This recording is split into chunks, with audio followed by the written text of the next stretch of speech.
بینەرانی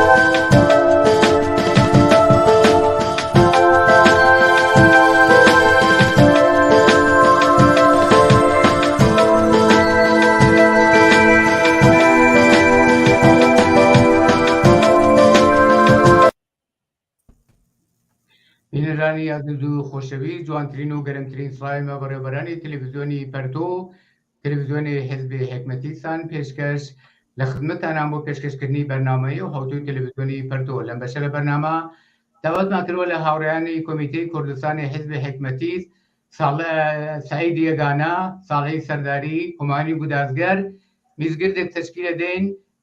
سەبارەت بە چەند ڕووداوی ئەم چەند ڕۆژەی ڕابردوو. پێشەوەی پرسیارەکانم ئاراستە بکەم، هاوڕیانەگە دەنگی منە بیسەن بەخێر بێن بۆ ستودیۆی تەلەڤیزیۆنی پەرتۆ. زۆر سپاس دەکەم. من سڵام هەیە بۆ ئێوە بۆ بینەران. منیش هەروەها سڵاوم هەیە بۆ خۆت و هاوڕێیان و هەروەها بینەرانی تەلەڤیزیۆنی پەرتۆ. سپاس بۆ ئێوەش. هاوڕیان هەروەکو تیتری بەرنامەکە ئیشارەم کرد، هەروەکو ئاگادارن بەداخەوە ئەگەریشتبان نەکەم هەر ئەوڕۆ بووە 3 نەفەر بەناو خانەی ئیسفەهان جمهوری ئیسلامی ئەوڕۆ کە جومعە بووە و ئێمە ئەم بەرنامە خەریکین زەبتەکەین بەداخەوە ئەدامی کردوونەوە تا جێگای من حضور زێنم بێ و ئاگادار بم وە 6 نەفەریش لە ئیزە و خوزستان لە جنوبی ئێران لە سەفی ئەدامان دیارە. ئەمانە خەبەرایەکن کە ئێمە بەدەستمان گەیشتووە قەتەن بە پانایی ئەو جۆڕافیا لە زۆربەی شارەکان و لە زۆربەی شوێنەکان و زیندانەکانی جمهوری ئیسلامی زۆر عەزیز و زۆر کەسی مبارز و تێکۆشەر کە لە سەفی ئەدامە قەراریان گرتووە. ئەوەڵین پرسیارم ئاراستەیەوە کەم سەعید یەگانە،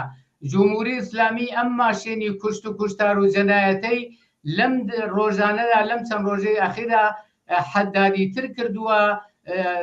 وەسێتر خەریکە دەستی داوە بە قەتڵ و کوشتار و ئێدامی ئینسانەکان. هۆی چییە مەسەلە جمهوری ئیسلامی لەم شرایطە ئاباتەوە جێ بە فەزای مبارزاتی و ئێترازاتێکە لە ئێرانە وجودیەدا جمهوری ئیسلامی ئاوا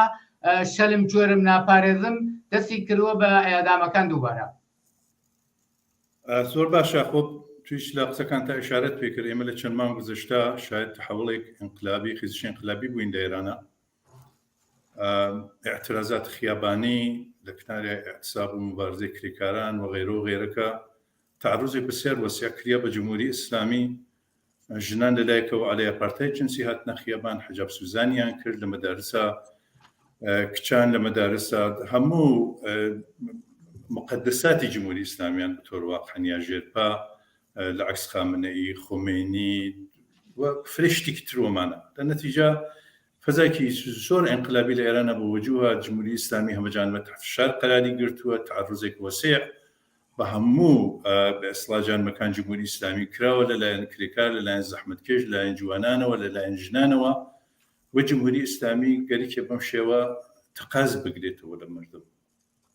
ئەم سێ کەسە بە تایبەت ئێعدام کراون جزۆ دەستگیرشتەکان ئاعترازات ئابانمانن لە شروع ئەم ئاعترازاتەکە دەستی پێکرد لە ئەسفەهانە لە ئاعترازات خیابانە دەستگیر کراون تا شکنجە و ئازار و ئەزیەت بەلاخەرە مەجبوریان کرد قبوڵیکەن. منتا ئێمە ئەزانین جمهوری ئیسلامی وەختی کەسێک لە زیندانەکانە تحت فشار ڕوحی و جسمی ئەمانە واداریانەکە عەلەی خۆیان ئیقرار بکەن و هیچ کامێکی معتەبەر نییە. گشتیشمانەمان زانین ئەفکار عمومی دنیایش زانێ. لە نەتیجە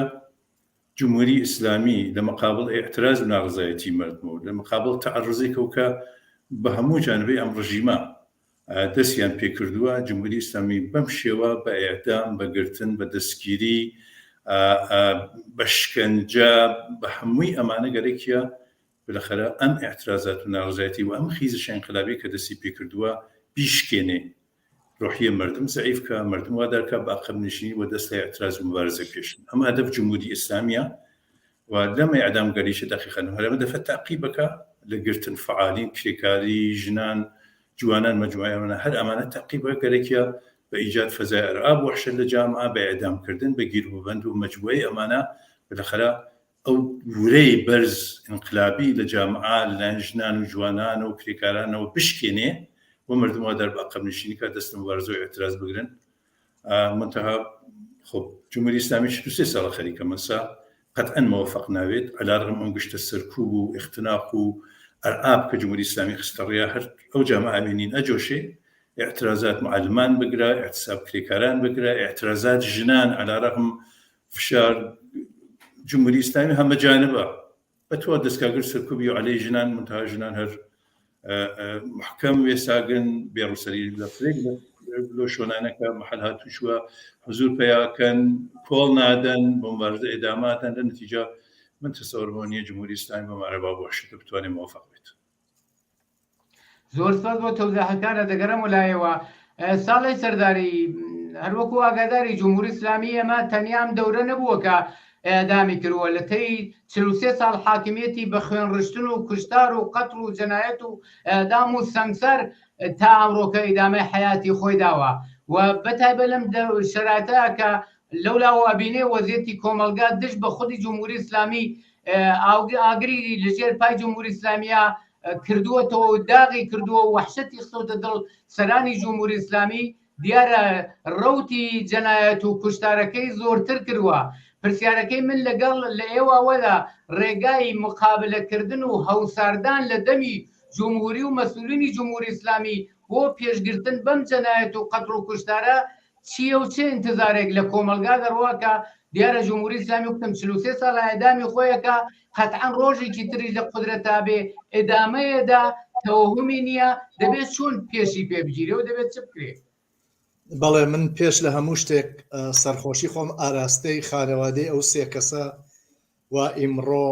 لە بەرەبەیانی جمعە ئیعدامکران ئاراستەی و خانەوادە و کەسوکار و عەزیزانیانەکەم و هەروەها خەڵکی زەحمەتکێش و بەشمێنەتی ئێران کە لەژێر فشاری جمهوری ئیسلامیان و ڕۆژ نییە ڕۆڵەکانیان ئەدام نەکرێن هەر دوێکە و پێرەکە بوو بەداخەوە 16 کەسی تری ئەدام کرا. تاوا نازەوە هەڵەگەتەوە بۆ سوالەکەی ئێوە من پێم وایە ئەم جنایەتەی تازەی وا جمهوری ئیسلامی خورقانی انتقامێکە لە خەڵکێک و سعی یەگانە ئیشاری پێکرد هاتوونە خیابان ئاعترازیان کرد فشاریان بۆ هاورد بەشێکی لەبەرەوەسەوە بەشێکیشی بە نظر من بۆ ئەوەسە کە ئەو فەزای ڕوعبوو وەحشەتە لە جامعە گستەرش پێ بە کەس وەکو جاران یا وەکو شەژمایی گوزەشتە لە نظر جمهوری ئیسلامی و نەوێرێ بێتە خیابان و دەست بە ئاعتراز چون جمهوری ئیسلامی ئەزانێ ئەمە خۆ یەکەم جار نییە بە تایبەت لە ئابان مانگی 96 هەتا ئیسا ئەم ئاعترازاتە بە پانوبەرینی هەموو شار و شارشەکان ئێران بەرامبەر بە جمهوری ئیسلامی ئیدامەی بووە و هەر ئێستش کە جمهوری ئیسلامی خۆی باشە زانێ ئەگەر وەکو شەژمانی گوزەشتە خەڵ لە خیابانە نین چوزانم تەزاهورات ناکەن بەڵام لە گۆشە و کوژبنی ئەو جامعەوە نفرەت عەلەی جمهوری ئیسلامی هەیە ڕۆژ نییە بە شەو نازانم بە ڕۆژ شعار مەرگ بە جمهوری ئیسلامی نەدەن ئێمە دوێکت بینیمان لە شوێنێک بنەوە جۆنقان نازانم لە شوار مەحالی بەختیاریە کە شعار مەرگ بەر جمهوری ئیسلامی و مەرگ بەر خامنەی ئەدرا و یا اعتصاباتی کاریگەری اعتصابی معلمان و فەرهەنگیان هەموو ئەمانە جمهوری ئیسلامی ئەزانێ بۆ وەحشەت یەزلەی 10 ساعتە ئەم جەنایەتە لە نەزەر خۆی و پێی وایە مەسەڵان ئێرعاب و وەحشەت زۆرتر گوستر دەکات بەڵام هەموو کەس زانێ جمهوری ئیسلامیش زانێ ئەمە ئیتر نایبڕێ بۆ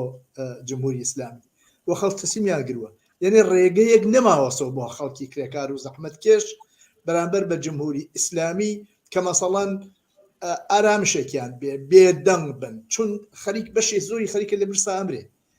بەشێ زۆری لەژێر چەکمەی ئیستبداد و مەسحەب و کۆنەپەرستی و دزی و ئەوانە خەریکە زندگیەکەی لە بین چووە لەنتیجە کارێک و هیچ ئاسۆیەکیش بۆ ئەوە کە جمهوری ئیسلامی بتوانێت مەسەڵەن ئەم ئاعترازات و مبارزە و ئەوانە سەرکوتکە نییە دەنتیجە بە نظر من تەلاشێکی مەسبوحانەیە ئەیکا لە ئەقل ئەم ئاعتراز و مبارزاتە بۆ ماوەیە خاتە دواوە تا شاید بتوانێ چزانم بە کارگەلێەوە لە دەرەوەی وڵات ئەیکا ئەو ئینزەوا تەڵەبیەوە ئینزەوا منزەوی بوونیەی لە سەد دنیا یا ئاعترازاتێک وا لە هەموو شوێنەکە بەرەبەر جمهوری ئیسلامی هەست دەرویەک بۆ خۆی بکاتەوە گشایشێک لە وەزعیا وا لەم بحرانانە تووشی بووە بەوجود بێ بەڵام هەموو کەس زانێ هیچ گوشایشێ ئیمکانی نییە بۆ جمهوری ئیسلامی ئیمکانی نییە خەڵک تازە بچنە ماڵەوە دابنیشن و چاوەڕێ بنزان جمهوری ئیسلامی کەی فلانە کار و فیسارە کارەکە دەنێت تەواو تەلاش خۆیەکە کە ئەم ئێعترازە ئەم مبارزاتە سەرکوت کا و بێدەنگیکە چی ڕێگە هەیە لە جواب سوالەکەی ئێوە منوازان بارها هەم لەم تەلەڤیزیۆن و هەم ئێمە بە هەر جۆرێک وا دەنگمان بە خەڵگەیشتووە بە خەڵکی ئێران لە دنیای مەجازیە لە تەلەڤیزیۆنە لە نەشریا و لە تەبلیغ و تەرویجی هاوڕێیانی ئێمە باسمان کردووە هیچ ڕێگەیەک نییە یعنی تەجربە نیشانی داوە غیرز ئەوە تعرضکەی بە جمهوری ئیسلامی ئەم تعرضیشە خۆ وا نابێ هەر بچیت و چودانم دەنگ بیت و شعار بیت ئەوە ڕێگەیە کێسی و ئەزانم ئەبێ ئەم ئیعترازاتە ئەم ئیعتساباتە متشەکل بێ یەکانگیر بێ قودرەتمەند بێ کە بتوانێ هێزە سەرکوتگەرەکانی جمهوری ئیسلامی جێگیرکە وها نەبێ ئەگەر ئیسە شارێک مەسەڵان دەرگیرە جمهوری ئیسلامی بتوانێ هێزەکان تری لە شارەکان ترۆ تەمەرکز بکات و متەمەرکزی کات و بینێرێ مەسەڵان بۆ فلانی شار بۆ سەرکوت ئەبێ لە هەموو شوێنێک ئەم ئیعترازات و ئیعتساب و تەزاهورات و مبارزەی ئازادی خوازانە بەرامبەر بە جمهوری ئیسلامی پەرە بسێنێ و هێزەکانی جمهوری ئیسلامی مەجال پەیان نەکەن تەمەرکزکەنە سەر شوێنێک و سەر کارگایەک و سەر زام ئیعترازاتێکی تایبەت و سەرکوتی بکە وازانم تەنیا ڕێگە هەرەوەسە تعرضکردن بە جمهوری ئیسلامی متشەکل بوون یەکانگیرکردنی ئەم ئیعترازات و مبارزاتە کارێک وا ئیسە بەرزەمین فعالینی جنبشای ئیجتماعی و جنبشای تودەی و ئازادی خوازانە جنبش کاریگەری معلم چودام ژنان گشت ئەمانە بەنظر من هەن لە فکریا خەریکن ئەنوا و ئەقسام ڕێگە بدۆزن و بۆەوە ئەم بەرامبەرکێ هەتا ئاخر هەتا ئەوە کە جمهوری ئیسلامی ساقط بێ وە سەرنگونیکەن بەردەوامە ڕێگە هیچ ترێکتر نییە هیچ معجزەیە نییە غیرەس ئەوە کە ئەتراز و مبارزەی یەکانگیر متحد یەکپارچە بە پانایی جغرافیای ئێران بەرامبەر بە جمهوری ئیسلامی پەرەبسێنێ زۆر سپاس بۆ تەوزیحەکانت هەمانی گودازگەر ساڵەی سەرداری لە قسەکانیان ئیشارەی کرد کە هەدەفی جمهوری ئیسلامی دیارە جمهوری ئیسلامی هەیە لە ڕۆژی سەرەتایۆ بە کوشت و کوشتار و قەتڵ و ئام تا ئێستەی دامەی داوە بەڵام ساڵی سەرداری ئیشارەی کرد کە هەدەفی بەتایبەت لەم دەورانەدا کە ئەو ئێتراز و مبارزە لە جامعەی ئێرانە لە سەراسەری ئێرانە دژ بە جمهوری ئیسلامی وجودی هەیە بۆ ئەوەیە کە پاشەکشێ بەم ئێتراز و ناڕەزایەتیانە بکە ڕایەوە سەبارەت بەمە چییە و ئایا جمهوری ئیسلامی تا ئەم دەرەجەی کە خەڵک ئێترازیان کردووە و خواهانی ئەوەی کە ئەعدام نەکاتەوەمانە دەبینین کارساز نەبووە ئایا ئەم دەرەجە لە ئێتراز و ناڕەزایەتی دژ بە ئێدام و دژ بە جمهوری ئیسلامی کافیە؟ هومان جان دەنگت نییە ئەگەر بەڵێ ببەخشن پێم وایە دروسە مبارزاتێکە لە شەهریوەری ساڵی ڕابردووە دەسی پێکردووە لەگەڵ تەواوی ئەو مبارزاتاوە لە ئێرانە لە ساڵەکانی پێشەوە بووە فەرقی کردە ئاخێزی انقلابیە کە لە ئێرانە دەسی پێکرد زەربەی داوە لە جمهوری ئیسلامی زەخمارە بەدەسی ئەم مبارزاتەوە تۆ بۆ ئەوانی تر ناتوانانی بەم ئاشکرایە بێژیت ئەم جارە جمهوری ئیسلامی تەزیوە بەدەست ئەو انقلابەوە کە کرا و ئێستاش ئیدامەی هەیە ئیعدامی ئەم سێ نەفەرە یەک لەحزەس و یەک نوقتەس لە ئینقلابێکە لە جەرەیانایە کە هەر ئیستەش هەست ئێستا خاموشە بە جۆرێتر وەلێ ئەو وەختە بە جۆرێتر بڵێ سێهر سند بوو واقعیت ئەوەیە کە شەڕی جبهەیی بین جامعەی ئێران و جمهوری ئیسلامی تەواو دنیا ئەزانێ هەر ئێستا لە ئارادایە ئەمە جمهوری ئیسلامی چزارێ جمهوری ئیسلامی زەربەیە کاری خواردووە ئێوە تماشاکەن لە باری اقتصادیەوە ئەفلاسی تەواوە لە باری فەرهەنگیەوە کنترۆل لە دەستی دەرچووە تماشای ژنانی مبارزکەن لە جامعەی ئێرانە بزانن چۆن هەموو ڕۆژێ قوانین جمهوری ئیسلامی کە جزوی پێناسەی حکوومەتی ئیسلامیە ئەنێنە ژێرپا و لە باقی عەرسەکانی ترە ئیتر من باسی عەرسەی بینن ملەلی یا شوێنەکانی تر ناکەم نەترسی مردم و ئەوە کە تەوەهمیان ڕژاوە ئەوە کە ئەم ئیعدامانە ئەو کارایانە نییە کە ساڵەکانی پێچوو بوویان ئەو دەورانە تەواو بووە ئەوە کە ێژن دەورەی ئینقلابی دەورەیەکە کە دوودانە مشخصێ هەیە ئەویش ئەوەیەکە خوارەوە نایەوێت کۆمەڵانی خەڵک سەریچەوە ناتوانێت واقعەن ئێمە هەر وەکو ئاوێنەی باڵانما ئەمە لە جامعی ئێرانە ئەبینین ئەم اعترازاتە یا ئەم بەرانبەرکی ئەم شەڕە جبهەیە ئێمە ئەبینین بەڵام جمهوری ئیسلامی تواوی کەرەسە و ئیمکاناتی جامعە ها بەدەستیەوە لەوانە تفەنگ و چەک و هێزی نظامی و پوڵ و قدرەت و دەسەڵات بەرامبەر بە خەڵکێکی بێدەفاع و دەستخاڵی بەڵام متحد منسەجم وە کەسانگەرێکە تەسمیمیان گردووە جمهوری ئیسلامی لابن ئەمە موقعیەتێکەوە ئێمە ئەیبینین جمهوری ئیسلامی ئەگەر زمانێ لە مەوزعی قەدەر قدرەتیەوە خەریک بوو ئەمە ئادام و کشت و بڕیا کرد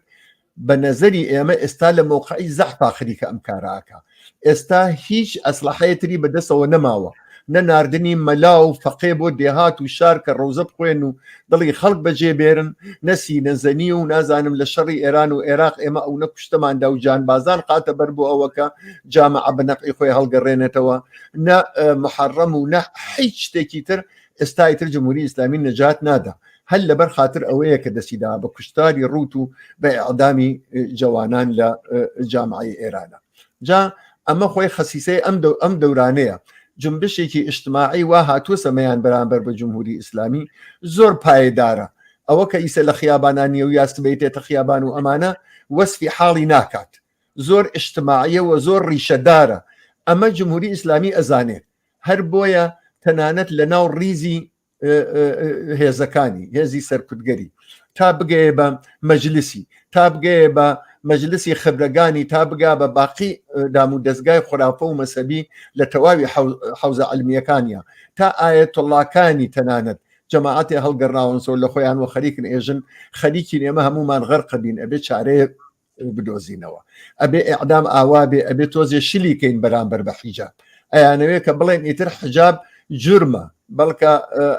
وەکو ئەوە کە تۆ ماشین پارک بکەیت بە ئیسلاح جرم نییە ببەخشن خلافە وەکو ئەو ماشین پارک بکەیت مەسەڵەن چەند هزار ئۆرۆ لێ بسێنن کەسێ ڕووسەری بەسەریەوە نەبێ بەوە ڕازی بوون کە جەریمەیکرد ئەمە دەستپێک شروعی کارێکە کە ئەم ئاخێزە گەورە بە جمهوری ئیسلامی بە ئیسلاح تەحمیل کردو ئەو ئەقەبنشینیە بەڵام هەروەک ئێمە لە مانگەکانی لە ساڵەکانی پێشوە دوای هاتنە سەرکاری جەلادی ساڵی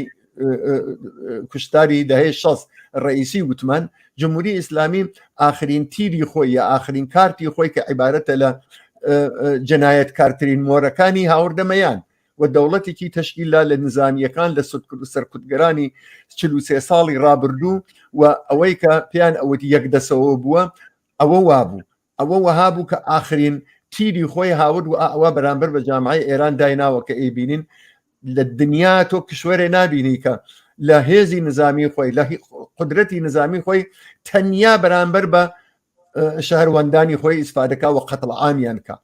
حتا ئەوانەی وا زۆر بەدناون حتا ئەوانەی وا سابقەی دەیان ساڵ کوشت و کوشتاری خەڵکیان هەیە بەخۆ جمهوری ئیسلامی بێڕەحمی و شەقاوت بەرامبەر بە مەڕمی خۆی بەکار نابە ئەمە دلیلی هیچ شێ نییە بەغێرت پەلەقاژەی جمهوری ئیسلامی نوێت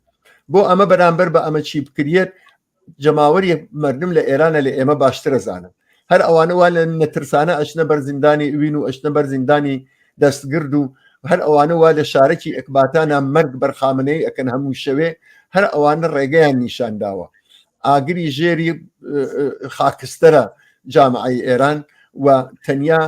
یەکشت ئەتوانێ و خەڵک بە ئاگاهی خۆیانەوە بە نظر ئێمە پێگەیشتون ئەویش هێزی جەماوە دەتوانێت جمهوری ئیسلامی لەبین با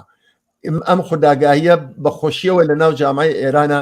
ئەتوانین بڵین چەندین ساڵە بڵاو بووەتەوە کە نە هیچ قدرەتێک نە هیچ هێزێکی دەرەکی نە غەرب و نە کشوەرگەر ئوروپایی و ئامریکا و هیچ کەس لەوانە بە فکری مەنافعی مەرم و لابردنی ئەم حکوومەتە وەحشیە لەسەر جامعی ئێرانەوە نین و جەماوەری خۆرۆشاو لە جامعی ئێرانە لە ئینقلابی حازرا ئەمەیانە نیشاندا کە فقط بە باوەڕ بە خۆیان ئەتوانن ئەم کارە بکەن و ئەمە شتێکە کە اتفاق ئەکەوێت ئەمە شتێکە کە ئێمە بەچاو خۆمان ئەیبینین کە بازەم هەڵچوونی ئەم بڵێسەی ئاگرە لەلایەن کۆمەڵانی خەڵکەوە عەلەی جمهوری ئیسلامی تێتەمەیان و ئێمە ئومێدوارین کە هەرچی زووتر بە ئەم هێز و فشار کۆمەڵایەتی جمهوری ئیسلامی سەرنگون بێت بۆ ئەوە کە تەڵەفاتی کەمتر بین، بۆ ئەوە کە ئیعدامی کەمتر بین، بۆ ئەوە کە دەستی جمهوری ئیسلامی بۆ هەمیشە لە کوشتاری ڕۆڵەکانمان و خەڵکی زەحمەتکێش کۆتا بکەیت. زۆر سپاس بۆ تەوزیحەکانت. هاوڕێیان و بینەرانی خۆشەویستیش دەزانن تیتری بەرنامەکەمانەوەیە چەند ڕووداوی ڕۆژ ئەم میزگردەمان تشکیل داوە. لە حەزەکەم لەم فرسەتە ئیسفادە بکەم و علاقەمەندم مەوزوعێکی تر پرسیار و ئاراستەی ئێوە بکەم. ئەویش ئەوەیە سوالم ئەوەیە کە لە مۆردی پێکاتنی تەشەکۆل یا شۆڕای هەمکاری نیروهای چەپ و کۆمۆنیست هەر بەو تەرتیبەی سوالەکانم لە ئەوڵۆ مەترا کرد. حەزەکەم ئەوەڵی پرسیارم ئاراستەی هاورە سعید بکەم. حەزەکەم تەوزیحاتی سەبارەت بە چۆنیەتی پێکاتنی ئەم شوڕاوە تا ئێستا چ کارایکی کردووە قەرارە ئەم شۆڕای هاوکاری نیروهای چەپ و کۆمۆنیست جواب بە چی بداتۆ لە ئیدامەی فعالیەت و چوونە پێشەوەی کاروبار و فعالیەتەکانی خۆی؟ بەڵێ کۆمیتەی کوردستان حزب حکومەتیش خۆ دەمێکە ساڵهای ساڵە تەلاشی کردووە جگە لە حزاب چەپ و کۆمۆنیست کە بەرحاڵ حزوریان لە کوردستانە و فعالن جەمعێکی زۆر لە فعالینی چەپ و کۆمۆنیست کە بە هەر دەلیلێک لەناو حسابانین لەناو حسابە فعالیت ناکەن بتوانێت لەژێر چەتێکا جەمیان کاتەوە و ئەم تەلاشە لەلایەن ئێمە و کۆمەڵە سازمان کوردستان حزب کۆمۆنیست و خوشبەختانە بە مەرحەلەی ئەماڵ دەرهات. حتمما ئاگادارن یا بینەرانی تلویزیونیش ئاگادارن کە ئێمە نوامبری ساڵی گوزەشتە بە تەلاشی ئێمە کۆمیتەی کوردستان حزب حکومەتیست و کۆمەڵە سازمان کوردستان حزب کۆمۆنیست ئێران بەرحاڵ تێی تەلاشێک جەمعی ئێمە توانیمان جەمعێکی زۆر لە فعالینی چەپ و کۆمۆنیست بنیامهای شناختە شودا بنیامهایەکی معتەبەر لە کوردستانە کە بەرحاڵ خەڵکیان ناسن سابقەی مۆبارزاتیان هەست لە کۆنفرانسێکە لە نوامبر ساڵی گوزەشتا داوەتمان کرد و خوشبەختانە جواب مثبت دریاوە بەم داوەت ئێمە و لە ئەوڵین کۆنفرانسە کە لە ئاخری نوامبری ساڵی گوزەشتە بەرگزار بوو لە ئەستوکۆڵمی سوئێدا تعدادی زۆر فرەتر لە 100 نەفەر لەم کۆنفرانسە شرکەتیان کرد و تێی 2 ڕۆژ بەرحاڵ بەحس و هاوفکری و جەدەل و ئەمانە بالاخره ئەم شۆڕە تەشکیل دریاکە هەردوو حیزبەکەی ئێمە بەرحاڵ نمایندەیان لەو شۆڕە ئینتخاب بوون و بە ئیزافەی بەرحاڵ فعالینی منفرد و چەپ و کۆمۆنیست کە لەو کۆنفرانسە حزوریان بوون ئەوانەیش 4 نەفەریان ئینتخاب کردن بوون و عضوی شۆڕا وەلعان تقریبا لەو سەردەمەوە تا ئێستا ئەم شۆڕە خەریکی فعالیەتە پلاتفۆرمی دا بدەرەوە کە هەدەف ئەم شۆڕە چییە بەیانەیەدا دەرەوە گشت ئەمان ئەم کارانەی کردووە بە ئێزافەکەی جەمعێکی زۆر خارج لەو کەسانگەرە کە لەو کۆنفرانسە شرکەتیان کرد ئەلان جەمعێکی زۆرتر خوشبەختانە بە دەور ئەم شۆڕە کۆبوونەتەوە خەریکی فعالیەتن خەریکی هاوفکرین و دەستیان کرد بە فعالیەتە ضرورەتی ئەمە هەمیشە ضرورەتی بووە کە ئەحزابی چەپ و کۆمۆنیست تەلاشکەن بەرحاڵ فعالیەتێکی مشتەرەکەن و تەلاشکەن جنبشی چەپ و کۆمۆنیستی لە کوردستانە لە مقابلی جنبشی ناسیۆنالیستەوە تەقویەتکەن بە تۆڕ واقعی. منتها لە 7 مانگەی گوزەشتا بە شروعم تحولات ئینقلابی و کۆزیش ئینقلابی ڕاستیەکەی لە ئێرانە ضرورەتی ئەم شتە زۆرتر بوو. جگە لە حزابی ئێمە ئەو هەروەکە ئشارەم بکرد تەلاشمان کرد جەمعێکی زۆرتر لە واقع بێنژیر ئەم چەترە و گشتمان بێکۆ تلاشکی مشترکترکەین بۆ تەقویت جنبشەکەی خۆمان جنبشی چەپ و کۆمۆنیست لە کوردستانە کە مسابقەی تاریخی هەست هەم ئەحزاب حزوریانە و خەریکن فعالیەتەکەن و بە ئێزافەی تەقویەتی جنبشی ئازادی خوازی لە کوردستانە بە تۆڕ کولی و هەروەکە شارم پێکرد بەرحاڵ ئێمە موفق بین ئەم شۆڕە تشکیل دریا چەندمان خەریک فعالیەتکە و ئیساهینە تودارک دومین کۆنفرانسە کە بە زووی تاریخ 34 بێسڵان مانگ ئایندا دووبارە هەر لە سوئێدا بەرگوزارەوێت بۆ ئومیدەوە کە جەمعێکی زۆرتر لەم کۆنفرانسە شرکت بکەن و کارێکی مشتەرەکتر و جددیتر و بەرحاڵ باشتر دەست پێ بکەین. سپاس بۆ تەوزیحەکانت. ساڵی سەرداری دێمە لای ئێوە لەم قسمەتەی ئاخری قسەکانی سعیدیش ئیشارەی کرد کە خودی شورا لە دەستوریانە کە کۆنفرانسی دووەمی بەرگوزار بکە. پرسیارەکەی من لە ئێوەوەیە چ کارهایەوە چ خاڵهایەک قەرارە لەم کۆنفرانسا لە دەستور دابنرێ و چەندێ ئامادەکاری بۆ کراوە و چەندێ داوت لە ئەحزاب و یا شخصیەتایی منفرد و چەپ و کۆمۆنیست کراوە یا مەحدودیت هەیە یا نا ئەلەنیە و بۆ هەر کەسێک دەتوانێت کە علاقەمەند بێ بەشدار بێ لەم کۆنفرانسەیە. بەڵێ لە ئێدامەی قسەکەی هاوڕێ سعید و ئێوەیشە هاوڕێ عەبوو ئەبێ بێژم کە ئێمە لە جیهانم 8 مانگا بە تایبەت لە ئەوڵۆ کە ئەم خیزشە دەسی پێکرد بوو بالاخره جامعەی کوردستانی شوکو هەر جامعەیەکی تەبەقاتیە و ئالتەرناتیڤهای موجود خۆیان تیارەکەن خۆیان ئامادەکەن بۆ ئەوە جوابن و ئالتەرناتیڤ خۆیان بەرنە پێش. جامعەی کوردستانیش بالاخره دوو ئالتەرناتیڤ تیا هەیە، ئالتەرناتیڤێکی ڕاست کە ئێمە دیمان لە 6 مانگی ڕابردووە چۆن لەگەڵ ڕاستی پرۆغەر بوو پەهلەوی ئەوانان نزیکۆ کەوتن بەشێکیان و لە فکرەوە بوون کە دوور لە چاوی خەڵک دوور لە دەخاڵەتی کرێکار و زەحمەتکێشی جامعەی کوردستان تەرح و بەرنامەی خۆیان برژێن لە حاڵێکە لە مەقابلیشە جامعەی کوردستان هەروە کە عەرزمکردن جامعەیەکی تەبەقاتیە. کۆمونیزم لەو جامعە دادەیەکی ئیجتیماعیە 40 چەند ساڵ سابقەی هەست، محبوبە ئۆتۆریتەی هەیە، حزبی بووە شخصیەتها و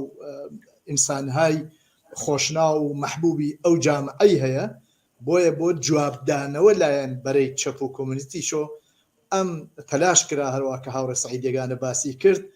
ئەم شۆرای هاوکاری هێزی چەپ و کۆمونیستە دروست بێ و خۆشبەختانە لە ئەوڵین کۆنفرانسەکەیە دروست بوو هەتا ئیسەیش عەلارەغم هەر کەمبود و هەر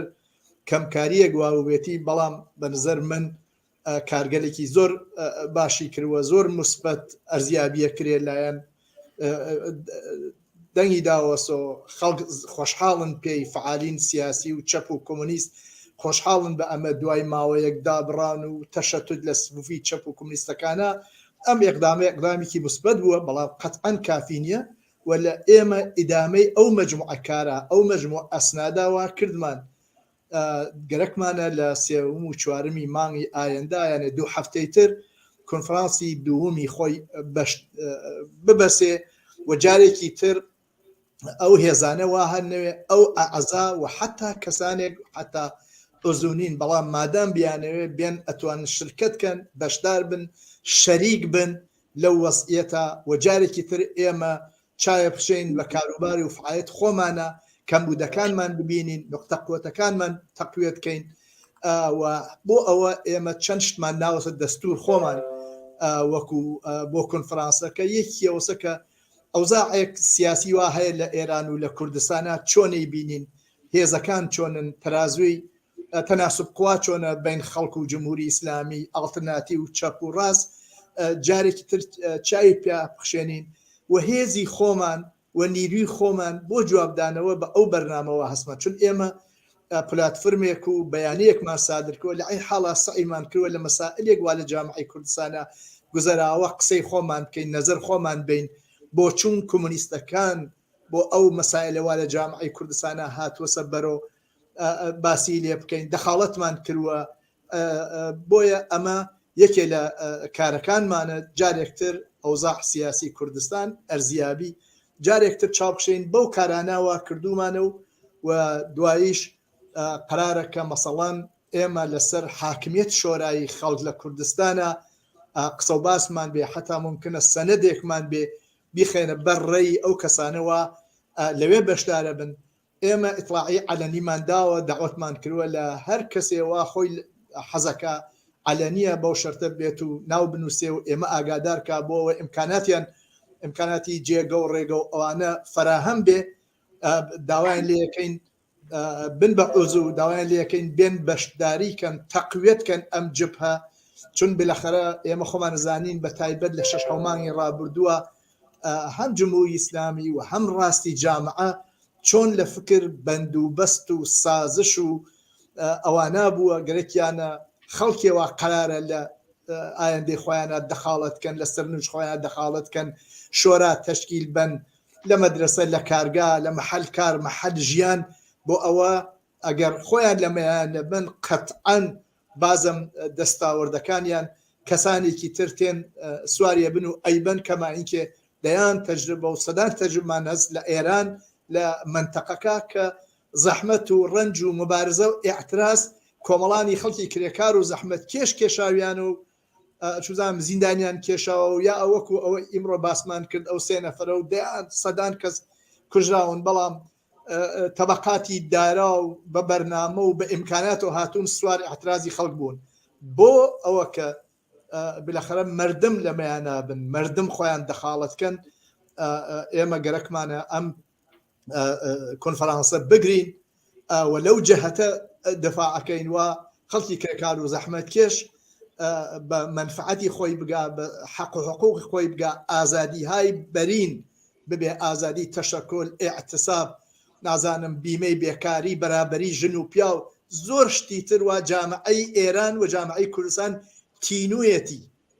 کە ئەبێ بە نظر من مبارزەی بۆ کرێ ئێمە لە سفرۆ دەستمان پێ نەکردووە چلو چەند ساڵە کۆمونیستەکان لە جامعەی کوردستانە یەکێ لە هێزگەلی غیرە قابل حەسب بوون دەخاڵەتیان بووە لە جامعەی کوردستانە زەحمەتیان کێشاوە و ئیسەیش لە ئیدامەی ئەوە لە ڕاستای ئەوە کە خەڵکی کرێکار و زەحمەت کێش لەمەیانە بن و خۆیان دەخاڵەتکەن لە سەرنوشتی ئایندەی خۆیانە ئەم کۆنفرانسە بەرگوزارە بێ و من دعوەتەکەم لە هەر ئینسانێکی چەپ و کۆمونیست و ئازادی خواست بێت شرکتکە بێن با بە یەکەوە بتوانین یەک جار نەیەڵین طبقات دارا و دەوڵەمەند خۆیان داسەپێن بەسەر خەڵکە بەڵکو کۆمەڵانی خەڵک لەناو جامعە و ناو کارگا و محەلە و شوێنی ژیان و دانشگا و مەدرسە و هەموو شوێنێک وە شوێنی فعالیەتە لەویەوە خەڵک تعین تەکلیفکەن بۆ ئایندەی خۆیان نەینکە کەسێک بێ لە بان سەریانەوە تعین تەکلیفکە ئەم کۆنفرانسی دووەمە لەو چوارچێوایە زۆر سپاس بۆ تۆزیحەکانت هەمانی گودازگەر هەزەکەم پرسیارەکەم ئاراستەیەوە بکەم بەم جۆرەکە هەزەکەم لە زمانی ئەو ببیستین بەرخوردی ئەحزاب و فعالین چ لە دەرەوە چ لە داخلی ئێرانە سەبارەت بەم شوورا و فعالیەتەکانی کە تا ئێستا بوویەتی و جاهاگیریایە کە تا ئێستا بوویەتی چۆن بووە و انتظار و تەوەقعی تۆ لە چه ئەحزاب چه فعالین و منفەردین و چەپ و کۆمۆنیست چه تەوەقع و انتظارێکتانەیە کە بە تایبەت لەم کۆنفرانسی دووەمەیە بەشداری بکەن و هەروەکو ساڵی سەرداری شاری پێکرد وەسیعتر بۆەوەی بتوانین پێش بە جەریانایی ڕاست و ناسیۆنالیست و مرتجع و دواکەوتوو بگرین و خۆمان و کرێکاران و زەحمەتکێشان بتوانن قدرەت و دەسەڵاتی خۆیان تەسویت بکەن. هەر وەک باس کرا ئەم شەورا عمرێکی زۆر توولانی نییە حدود 6 مانگە پێکاتووە و دیارە لەم 6 مانگە هەر بەقەو 6 مانگە توانی انتظارت لێبێ هەر بۆیە هێشتا ئەو متمانە و یا هێشتا ئەو جێگیریە کە ئەشێ بیبێ لە ناو تەواوی ئەو کەسانە لە ناو ڕیزی زۆر بەرینی کۆمونیستەکانی کوردستانە بە ئەو مەعنا هێشتا پێپێوەست نەبوون و حتا ئەحزابێکیش وە هێشتا نەهاتوونە سەرناوی ئەوانی چەر هێشتا ئەو جۆرە ئەو متمانەیان بێ پەیانە کردووە بەڵام لە ناوەوەی کوردستان لە نێو شارەکان لە نێو فعالین لە نێو قوتبی چەپ لە ناو ئەوانە جێگەی ئومێدواریە ئەوان پێیان باشە ساڵەهای ساڵە خەریکن ئەو بانگەوازەیان هەیە بۆ چەپ و کۆمۆنیستەکان لە دەرەوەی وڵات و یاهینی ئەحزاب کە بەیەکەوە نزیکایەتی بکەن و لە بەیەکەوە کاری مشترک بکەن و ئەمە شتێ بووە کە ئێمە جووامان پێداسەوە کومیتەی کوردستانی حزبی حکومەتیست یەکێک لە بە ئیسلاح بەرنامەکانی یا یەکێک لە سیاسەتەکانی لە نێو پلاتفۆرمەکەیە عیبارەتە لە نزیکایەتی و هاوکاریکردن لەگەڵ نیروی هێزە کۆمونیستەکان و بە تۆری کولی ڕێزی چەپ و کۆمونیست لە کوردستان هەموو کەس ئەزانێت ئێستا ئیتر فرە کەس بە تایبەت لە نێو ئلیتی سیاسی ئێرانە بە چەپ و ڕاستیەوە ئەزانێت کە لە کوردستانە چەپ پایگایکی ئیجتماعی بەرینی هەیە هەڵەگەڕێتەوە بۆ زمانی ئینقلابی 57 هەڵەگەڕێتەوە بۆ ئەوە کە بە چم و دەندان لە داخوازەکانی ئینقلابی 57 دفاعی کرد فەداکاری بۆ کرد تێکۆشانی بۆ کرد حزبی چەپی بۆ سازماندا باڕیە ڕاستی لە نێو خودی کوردستانە منزەوی کردەوە علەی سازشکاری ئەحزابی ڕاست لە کوردستانە بوو، ناسیۆناڵستەکان لە کوردستانە بوو، ئفشاگەری ڕۆشنتر لە هەموو کەسی علەی ڕژیمی جمهوری ئیسلامی و ئەو وەختە خومینی کە هاتە سەرکار بووی. هەموو ئەمانە سابقەیەکە کە لە عقل لە ئەو وەختا بەرین بووەوە، ئەگینا بەل لە ئینقلابی 57 چەپ و چەپ مەیلی چەپ لە کوردستانە بەرین بوو، زۆر وەسیع بوو، لە نێو خەڵکی کرێکار و زەحمەتکێشە ڕیشەی بوو لە مبارزەی تەبەقاتی ئەو وەختاکە لە بینی ئەساسەن لە بینی ئاغاوات و مردمی هەژار و فەقیری لادیا بوو، لەوانە دەخاڵەتی بوو. ئەو چەپە بەو مەعنا چەپێکی ئیجتماعی بوو، کۆمونیزمێ بوو کە لە کوردستانە بۆ دەحفەی ئەوەڵ تەشکیلاتی خۆی بە وجود هاورد، پەرچەم و بەرنامەی خۆی بە وجود هاورد، لایەنگری لە کاریگەر و زەحمەتکێش کرد و وەسیع لە نێو جامعە خۆی ناسان بە کۆمەلگای کوردستان. ئەو ئانە ئەمە نقطە قووەتی بوو، هەر لەبەر ئەوە لە ناو چەپی ئێرانە وەزنەیەکی زۆر بەرچاو و وەزنەیەکی بە ئێسڵا قابلی تەشخیص بوو. هەر ئێستاش وایە، هەر ئێستاشەوە ئەگەر لە نێوبەرەی چەپ و کۆمونیستی ئێران ئەتماشاکەن حسابکردن بۆ ئەوە کە چەپ و کۆمونیست لە کوردستانە قاتە ڕۆشن ئیجتماعی لە نێو دڵی جامعە هەیە، ئەمە شتێکە کە هەموو کەسێ باسی ئەکرد. جا کە هەکە ئاوا بوو لە ئەم شرایط و ئەوزا و ئەحواڵە ئینقلابیە کۆکردنەوەی تەواوی ئەم پایگا ئیجتماعیە ئەبێ یەکێک لە ئەرکەکانێ بێت لە ئەحزابی سیاسی و کۆمونیست لەسەر مێزی خۆیان دایبنن، کاری بۆ بکەن، زەحمەتی بۆ بکێشن، ئەهمیەتی پێ بدەن. هەموو چەپی کوردستان تەواوی ئەم چەپە ئیجتماعیە بەداخەوە گشتیان لە نێو ئەحزابی ڕەسمیەکە کە بە خۆیان ئەڵێن چەپ و کۆمونیست، لە نێو ئەمانە نین. بە دەلایلێکی مختلف کە ئێستا لە بەرنامەی ئێمە ناتوانین باسی لێ بکەین لە دەرەوەی ئەم ئەحزابان، بەشێکی زۆریان لە دەرەوەی ئەم ئەحزابان. بەڵام ئەلاڕەغمی ئەوە لە دەرەوەی ئەم ئەحزابان بنیامگەرێکی ئارمان خان، بنیامگەرێکی تەرەفداری تەبەقەی کارگەرن لە کوردستان و لە ئێران، بنیامگەرێکن کە زەحمەتیان کێشاوە، کە شوێنەواری کاریان تەنانەت بە فەردی لە نێو جامعەی کوردستانە دیارە، مەحبوبن، خەڵک ئەیان ناسن، لە زمانێکا دەمیان بگەی بە جومبەشای ئیجتماعی ئەتوانن تەئسیردا بنێن. ئەمانە سەرمایەیەکن کە ئێمە کۆمونیستەکان و حزبی ئێمە بێتەفاوت نین پێی. ئەمە یەکێ لە دەلیلە ئەسڵیەکان، یەکێ لەو دەلیلە ئەسڵیانەسە کە ئێمە هەنگاومان هەڵگردووە بۆ پێکهاوردنی ئاوا شەورایەکە ئەو هێزە گەورە کە وجودی هەیە لە دەرەوەی حزبەکان جەمی بکەینەوە و پێکەوە بتوانین ئەمری مشترەکی خۆمان کە عیبارەتە لە دامەرزاندنی حکوومەتێکی شەورایی لە کوردستان بەرینە پێشەوە. ئەمە ئەسڵی کارەکەمانە، بەڵام خودی ئەمە و تەقویەتکردنی ئەمە ئۆتۆماتیک ئەبێ بە لاوازکردنی ڕاست و ناسیۆنالیزگەرێ کە ئیمڕۆ هەموو کوردستان ئەیبینن هەر شەوێ لە دەرگای سەفارەتخانەیە خەوتون، تاوێ لەگەڵ ئامریکا، تاوێ لەگەڵ کوڕیشات، ئەو تاوێک لەگەڵ مجاهدین، تاوێ لەگەڵ ئەم دانەکە ئەو دانەکە خەریکن نەقشەی تیکرارکردنەوەی هەرێمی کوردستانی عێراق بۆ جامعەی کوردستانی ئێران ئەکێشن. ئێمە وەکو کۆمونیستەکان ئەرکێکی تاریخیمان لەسەرە کە نێڵین ئەم کارە بکرێ. ئەوە کە ئێمەژین ئێمە نێڵین ئەم کارە بکرێت بە ئیتمینان بەو پایگا ئیجتماعیە، بەو تاریخە ڕۆشنە، بەو تاریخە کە لە نێو دڵی کۆمەڵانی خەڵک و مردمی زەحمەتکێش کوردستانە وجودی هەیە و لە نێو ماڵەکانی خەڵکا هەین، لە نێو دڵی خەڵکی کاریگەر و زەحمەتکێشا هەین. بەهێزی ئەوەوە بە ئەو هێزە جەماوەریە ئێمە خەریکی ئەم ئیدعاکەین کە نایڵین ئەوان ئەم کارە بکرد. و هەروەک ڕافێقەکان باسییان کرد، لاوازکردنی ڕاست، منزەویکردنی ڕاست، ئفشاکردنی سیاسەتگەرێکە گەرێکی تەواوی ئەم ڕنج و زەحمەتەکە مردمی کوردستان لە ئەم 43 ساڵە کێشاویانە بە لا ڕێیا بەرێ بازم لە سەرەوە بە سات و سەودا لەگەڵ جمهوری ئیسلامی و یا بەشگەرێک لە جمهوری ئیسلامی ئیسلاح تەڵەبێک ناڕازیەک شتێ بەجین بێرن، بازم بیانەوێت دەورێکی تر حاکمیەتی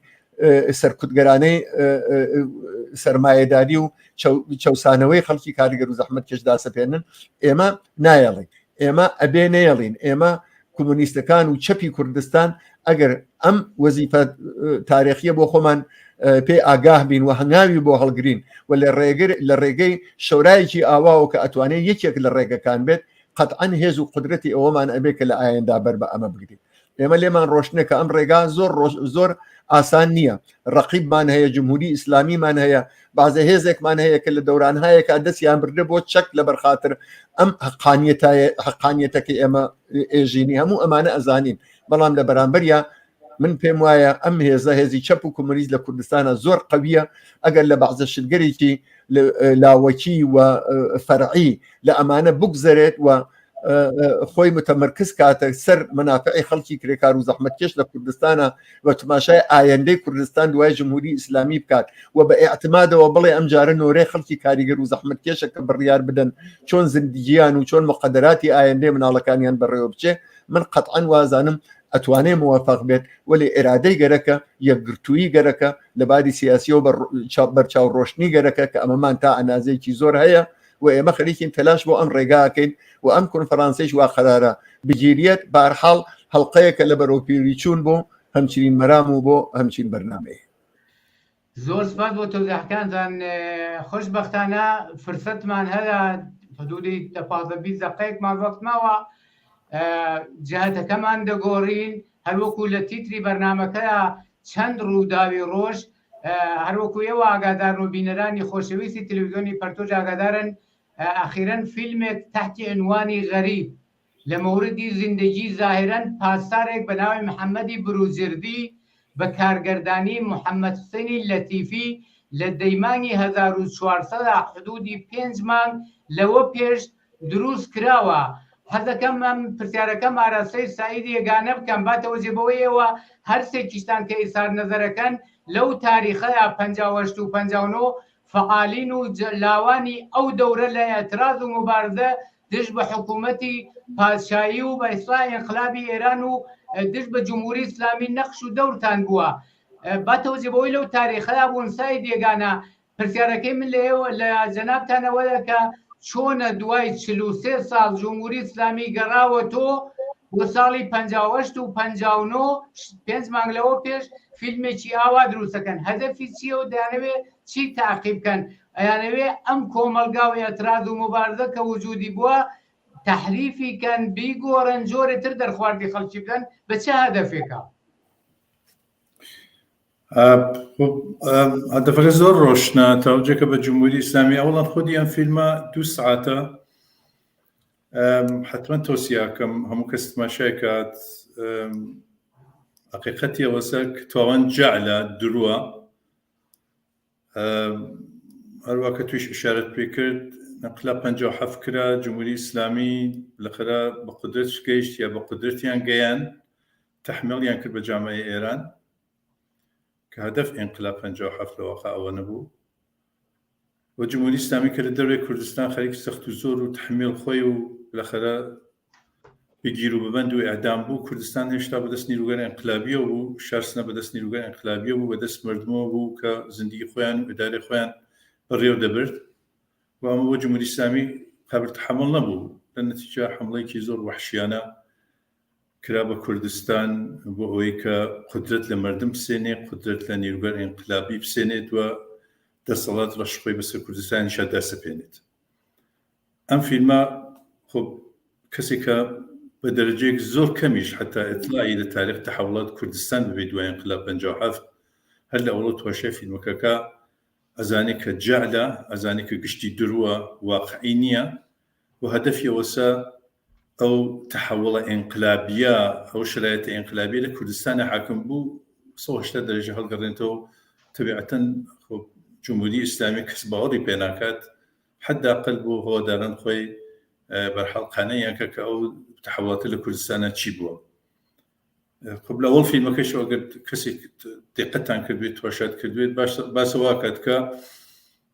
ئەمە بەرەسات بەسڵا وەقایەت تاریخی و مستەنەد لە نزر خۆیان و بڕێک تەغیراتیان تێدا کە ملاحزاتیان بووگە بێزافە ئەوەی کە گوایە کۆمەڵە و دموکرات حاکم جمهوری ئیسلامی قبول ناکەن وەگەریکیانە کوردستان تەجزیەکەن لە نتیجە ماموریان دەدەن بەناو کەسێک بەناو بەروجردی کە بڕێت مەسەلەی کوردستان حەل بکات بێسڵا کوردستان لە دەست نیروگەل بێسڵا کۆمەڵە دموکرات دەربێرێت ولا این حالا لەم مەعمولیتە چێرێکی زۆر قەهرەمانان و مهرەبان لەخۆی و نیشانەدات بەروجردی لەوەڵ فیلمەکە گەر دقەتان کردوێت یا تماشاتان کردێت سوالی لێکەن کە کوردستان مسلح دەبێ مسلح بێژێ من بە ئەسلحەوە ناتکەم تا بە ئەسلحەوە بگەڕمەوە. تەنیا شتێکە لەم فیلمە بە نەزەر من واقعیە ناو کاشوانە کە یەکێ لە پێشمەرگەر قارمان کۆمەڵە بوو وە گیانی بەخت کرد تاسفان لە شەڕێکی نابرابەرە حتا لەو شەڕیجا باز درۆ دەرسە و جەعلە پروجردی بە ئیسلاح تاکتعداد لە پاسدارەکانە نەفوزەکەن ناو شارسنە و سەیەکەن ئەعلامەکەن کە ئێمە گەرەکمانی مەسەن خوێنە لوت مردم بێ بەڵکو هەدەفمانەوەسەکە ئەم نیروگەر تجدید تەڵب لە شارەکانە بکەینە دەرەوە تعدادێکە ڕوو نەفوزەکەنە ناو شار و قارەمانانە لە بین شەڕ بە ئیسلاح کە پێشمەرگەشت تقیان لەکەن معنایەوە کە تقیکەکە بە دەوانچەکە ئەمە نیروگەر بە ئیسلاح پێشمەرگە هەن لێرە ئێرە بکوتن کارتان بەسەر مردمەوە لە سورەتێکە حەقیقەتەوەسەکە کەسێک لەو تاریخە مقداری ئاشنا بێت و لە تاریخە بناسی شەڕ 24 ڕۆژێ شارسنە نەورۆز خوێنی شارسنە زۆر معروفە کە 24 ڕۆژ شارسنە بەتۆر کوردی دەژێت بۆمباران و توپباران و خۆمپارەباران پادگان شارسنە بوو دیوارگەر سەوتیانشکان هەتوو 400 نەفەر مردم بێدفاع ژن مناڵ گەور خۆمپارەباران و توپباران نیروگەر جەنایەتکار جمهوری ئیسلامی لە بین چوون هیچ کەم لەمانە ئەسڵەن باس ناکە مطلقاً باسی ناکە لەنەوە فیلمە شۆنەواری لەمانە ئەسڵ نابینی کە جمهوری ئیسلامی بە تووە هێزی و حملەی کرد بە کوردستان و جەنایەتی خولقان شەڕ 24 ڕۆژەی سەنەدر نەورۆز خوێنی شارسنە مەسەن باش کەشوانەکە کەشوان بێکی لە چێرەگەن ئینقلابی شارسنە بوو قبل از قیام لە زیندان شارسنە کافوادە زیندانی بووە تاثیر تەفەکرات ئینقلابی و کۆمونیستی کافوات بەرحاڵ لە ڕێز نیروگەر ئینقلابی کۆمەڵە قەراری گرروبووی کە لە فەرماندەگەر لایەق بە ئیسلاح کۆمەڵە کە لەم فیلمان نیشانیەدات بە ئیسلاح کەفنە مەحاسرە ژنێک بە لیباس کوردیەوە بە ئیسلاح بەدەوان چ تەقیدێکاتەوە ئەیکوژێ لە سوورەتێکە کاشوان لە شەڕێکی نابرابەر لە ساراو لە واقع ئەتراف شارسنە بە وسیلەی هۆلیکۆپتەر بە ئیسلاح تەقیدێک لێ گیانی دەدەسەدا لە سوورەتێکە لەم فیلمە بە ئیسلاح کەسێ بەناو کاشوان خەریکە قسە گوای لە فەرەنسا بووگا لە کۆنفدراسیۆن بووگا تاک بەنیشتە دروشتا فعالیەتی کردگە و مەجموعە ئەم شتانە گەرەکمە بێژم کە مطلقاً ئەم فیلمە هیچی واقعی نیە جز ناو کەسێ بۆ کاشوان یا ئەوەی کە شارسنە یا خودی بروجردی کە بەرحاڵ معمول بووگە لەودار لەلایەن شورای ئینقلاب جمهوری ئیسلامیەوە کە بێت مەسەلەی کوردستان و هیچوان لەبیرمان نەوێتەوە کە خودی بە ئیسلاح بەنی سەدرەوانە فەرماندەی کولی قوا بوو و دەستوریدا ئەگەر لەبیرتان بێت تا سەرکوب قائلە لە کوردستانە بند کەتان باز مەکەن گەرەکە بێژم خودی موقعە لە فیلمە 2 ساعت گەلە وڵۆ تواشەکە گشتی جەهلە درووە و هەدەف جمهوری ئیسلامی ئەو واقعە بەرعکس نیشان بات حداقل وتم جمهوری ئیسلامی دازە خودجێ باوەڕ بۆ هیچ کەس نییە کەس باوەڕی پێ ناکە متا بەرحەڵ بۆ هەواداران و خۆی و تەرداران خۆی گەرەکیانەوە جەهلە تاریخیەکەن و هەموو شتێک وارونە نیشان بدەن لە سوورەتێکە هەروە کە تۆزی حمدا ئەسان داستان شتێکترەوە واقعەکە جۆریتر بوو زۆر سپاس ساڵی سەرداری حەزەکەم پرسیارێکی ئاراسەیەوە بکەم ئەم بروجەردیە کە ظاهرەن ئەم فیلمە بە یادی ئەو بە ئیسلاح نەقش و دەوری ئەو کە هاتووە غایلەی کوردستان حەلکە بەو ناوەوە دروست کراوە لە قسەکانیان جوملەیەکی دروست دەڵێ خەڵکی کوردستان مشکلیان ئەوە نییە لە بە ئیسلاح لە تەریقی کۆمەڵە و حیزبی دموکرات و کوردستان تەزیەکەن بەڵکێ خەڵکی کوردستان لەگەڵ کولیەتی جمهوری ئیسلامی مخالفن جمهوری ئیسلامیان ناوێت دقیقاً ئەم بروجەردیە بازە قساکە بەڵام لە جێ تریش ئیدعایەکە کات حەزەکەم حتمەن تۆ ئاگاداری بازەوە کاڵێ وەختێ توانیمان بڕێک وەزعیەت تەسبیتکەین لە مەریوان مشەخەسە نەڵێت 4000 نەفەر خەڵکی بوومی مەریوان بە نەفی جمهوری ئیسلامی مسلح بوون ئەمە ئیدعا دەکات حەزەکەمەوە کە لەم تاریخە و لەم شوێنە ئاگادارن ئەمە چەندە سیاحەتیە و ئەو واقعیەتش کە باسەکە کە خەڵک لەگەڵ کولیەتی جمهوری ئیسلامی مخالفەتیانەدا تەوزیحاتی لەم بابەتەوە بدەی مەمنونە بوو بە نظر من دروستکردن ئەم فیلمە وەکو باقی فیلمەکانیان لە بێ تیغ دووسێ تا ئیسەکاریان کەوە جمهوری ئیسلامی غیر از ئەوە کە بە سەرکوت و ئەوانە متەوەسل بووە تا ئیسە ئیتر تەنیا حربەی سەرکوب ماوە هەمیشە تەحمێق و ئەوانە لە تەریق ئیمکانەتێکی زۆرەوە بوویەسی سعی کردووە کە ئەفکاری خەڵک بەرەو خۆی پکێشێ و فیلمی دروستکەوە ئەمیشە یەکێ لەوانەیە کە هەروە سعید یەگانە باسی کرد کاک شوان بە حیاتی خارج لە کشۆر نەشوە کاریگەرێک بووە کە تۆ زیندان دوایی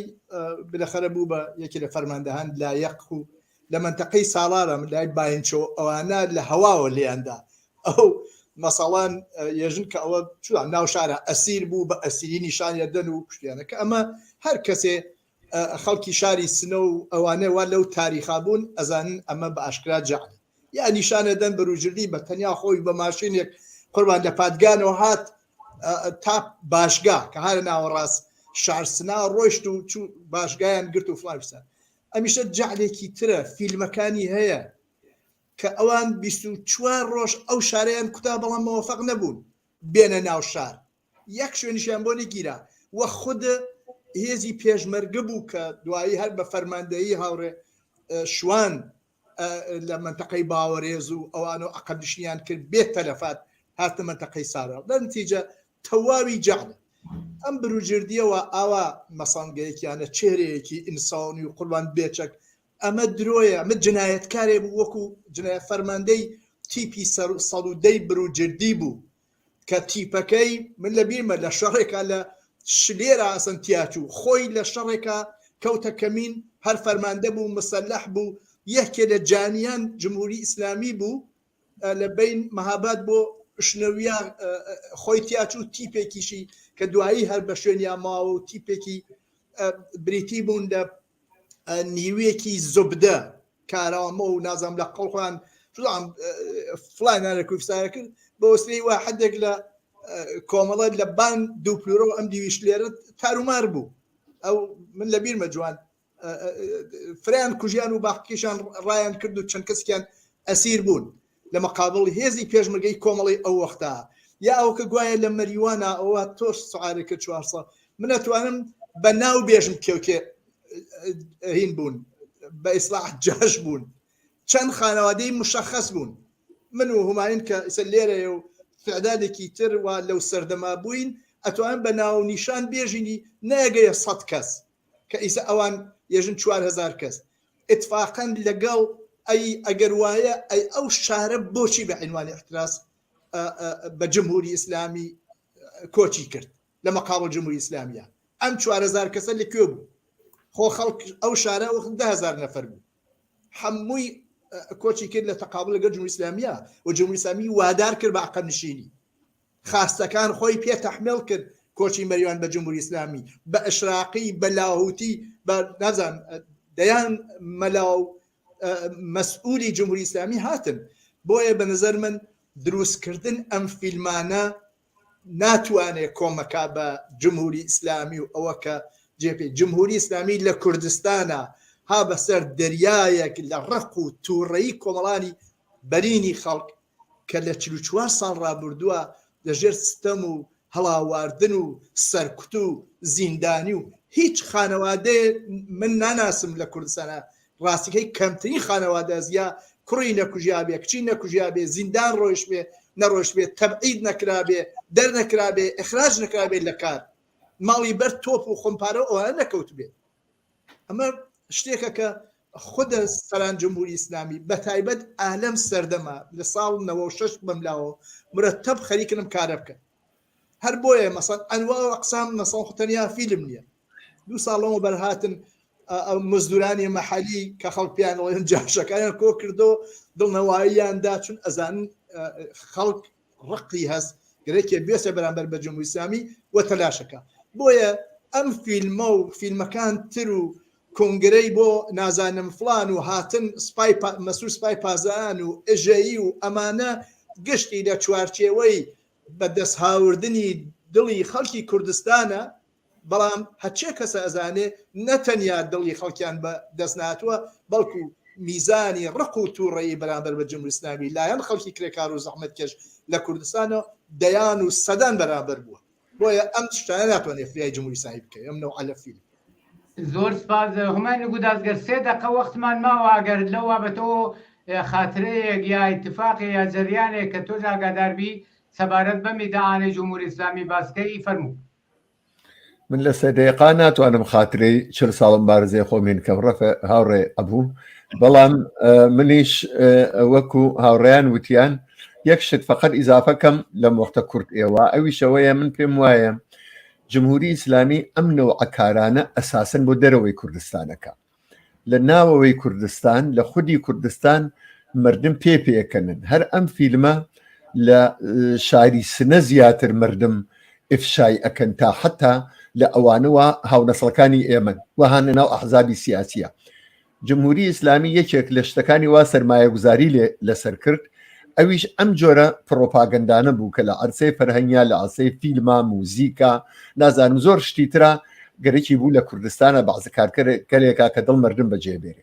ئەم نەوعە فیلمانە لە کوردستانە خەڵک پێ ئەکەنن لە کوردستانە پێکەنن خەڵک لە کوردستانە ناتوانێت بە هیچ بارێکا بەرێ هەموو کەس زانێ لە مەتنی ئەم فیلمە درۆزنانە موزیک و موسیقایەک خەریکە بڵاو ئەبێتەوە کە ساڵی 64 بە ئیسلاح تەولید بووە یا بەعزە کار قسەگەرێ ئەکرێت و بەعزە شوێنگەرێک و بەعزە مەساڵگەرێکی لێتێتە دەرەوە کە 5-6 ساڵ دوای ساڵ 58 بە ئیسلاح ئەم اتفاقانە کەوتووە لە نێو تاریخی مبارزاتی مردمە لە کوردستانە لە نەتیجە خودی ئەمانە من خۆم شخصەن نەزرم وایە کە هیچ تەئسیرێک ناتوانێت لەسەر مردم لە کوردستانە دابنێ هین دەورانێکەوە خەریک بوون ئەهریمەنیان لە مردم کورد دروست کردبوو کە سەر ئەبڕن کە چاو دەرتێرن کە خەڵک ئەکوژن ئیسە دوای ماوەیەکی زۆر توولانی ئەوەڵەن جەنایەت کار معلوم بووە کێیە سەرکوتگەر و قاتڵ معلوم بووە کێیە بۆ تەواوی خەڵکی ئێران نەتەنیا بۆ کوردستان و هەموو کەسێک ئینسان دۆستی و هەموو کەسێک بۆ چوونی شەرافەتمەندانە لە کوردستان و مبارزبوونی مردمی کوردستان و ئازادی بوونیان بەرامبەر بە جمهوری ئیسلامی و دفاع لە ئینسانیەتی بۆ دەرکەوتووە لە نەتیجە ئەم فیلمانە سوتاوە زیاتر و شاید دەرەجەیەکی خەریکە خزمەت ئەکا بە ڕقابەت و بە ئیسلاح دووبەرەکی هەیە کە لە ناو خودی حاکمیەتی جمهوری ئیسلامیە هەیە بۆ خاستنیشاندانی ئەم و نازانم تەبرەکردنی ئەویتر بەرحاڵ من فرسەتەکەم هەر ئەو نەبوو لەوە زیاتر قسەیەکم نییە لە خزمەتدا زۆر سپاس وەختەکەمان بە ئاخرگەی زۆر سپاس بۆ تەوزیعەکانتان و بۆ بەشداریتان لە میزگردەی ئەوڕۆی تەلەڤیزیۆنی پەرتۆدا سپاس بۆ تویش بینەرانی عەزیز و خۆشەویست بەم جۆرە هاتینە کۆتایی بەرنامەی و هەوتۆی تەلەڤیزیۆنی پەرتۆ